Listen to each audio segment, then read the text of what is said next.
নমস্কার বন্ধুরা, আশা করি আপনারা সবাই খুব ভালো আছেন। আজ আমি একটা উচ্ছের নতুন রেসিপি, একদম নতুন রেসিপি, উচ্ছে আলুর ঝাল। উচ্ছে তো অনেক রকম খেয়েছেন, একবার এইভাবে উচ্ছেটা রান্না করুন, দারুণ লাগবে খেতে। আমি এখানে পরিমাণ মতন উচ্ছে আর আলু নিয়েছি, নিয়ে ভালো করে কেটে ধুয়ে আর উচ্ছের বীজটা ফেলে আপনাদের দেখাচ্ছি।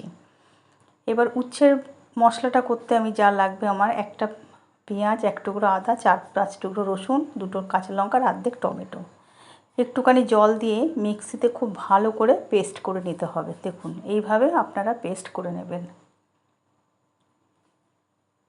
এবারে গ্যাস ধরিয়ে আমি একটা কড়াই বসিয়ে তাতে পরিমাণ মতন জল দিয়ে দিচ্ছি, আর সামান্য একটু নুন দিয়ে জলটা যেই গরম হয়ে যাবে উচ্ছে কেটে রাখা উচ্ছেটা দিয়ে দিচ্ছি। দেখুন উচ্ছেটা দিয়ে 2 থেকে 3 মিনিট খুব ভালো করে ফুটিয়ে ছাঁকনি দিয়ে ছেঁকে তুলে নিচ্ছি।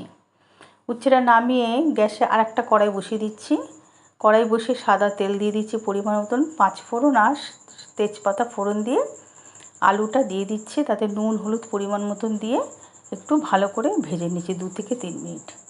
ভাজা হয়ে গেলে যে মশলাটা আমি বেটে রেখেছিলাম সেই মশলাটা আমি চামচে করে দিয়ে দিচ্ছি ওর মধ্যে, দিয়ে আরও 2 মিনিট খুব ভালো করে ভেজে নিচ্ছি। নেওয়ার পরে দেবো এবার জিরের গুঁড়ো, কাশ্মীরি লঙ্কার গুঁড়ো পরিমাণ মতন দিয়ে খুব ভালো করে কষাবো 2 মিনিট। এইভাবে কষিয়ে নেওয়ার পরে তেল বেরিয়ে গেছে দেখুন।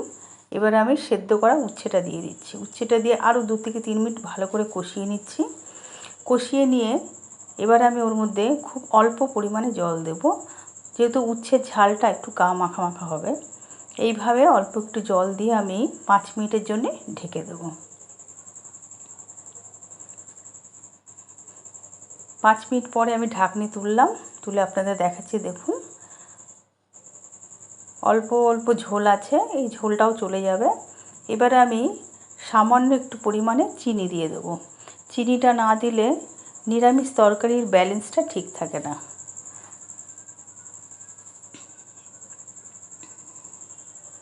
বন্ধুরা এইভাবে একবার উচ্ছের ঝাল করবেন। উচ্ছে তো অনেক রকমই খেয়েছেন, একবার এইভাবে ট্রাই করুন, দুর্দান্ত খেতে হয়। সত্যি বলছি, উচ্ছের রেসিপিটা না বানালে আপনারা বুঝতে পারবেন এই উচ্ছে আলু ঝালটা কতটা টেস্টফুল, আর খেতেও দারুণ, একদম আলাদা ধরনের রেসিপি। একবার হলেও বন্ধুরা ট্রাই করবেন এই উচ্ছের ঝালটা। এবার আমি নামাবার একটু গরম মশলা দিয়ে দিচ্ছি। গরম মশলাটা দিয়ে একটু ভালো করে নাড়িয়ে চাড়িয়ে আমি নামিয়ে আপনাদের দেখাবো কেমন হয়েছে।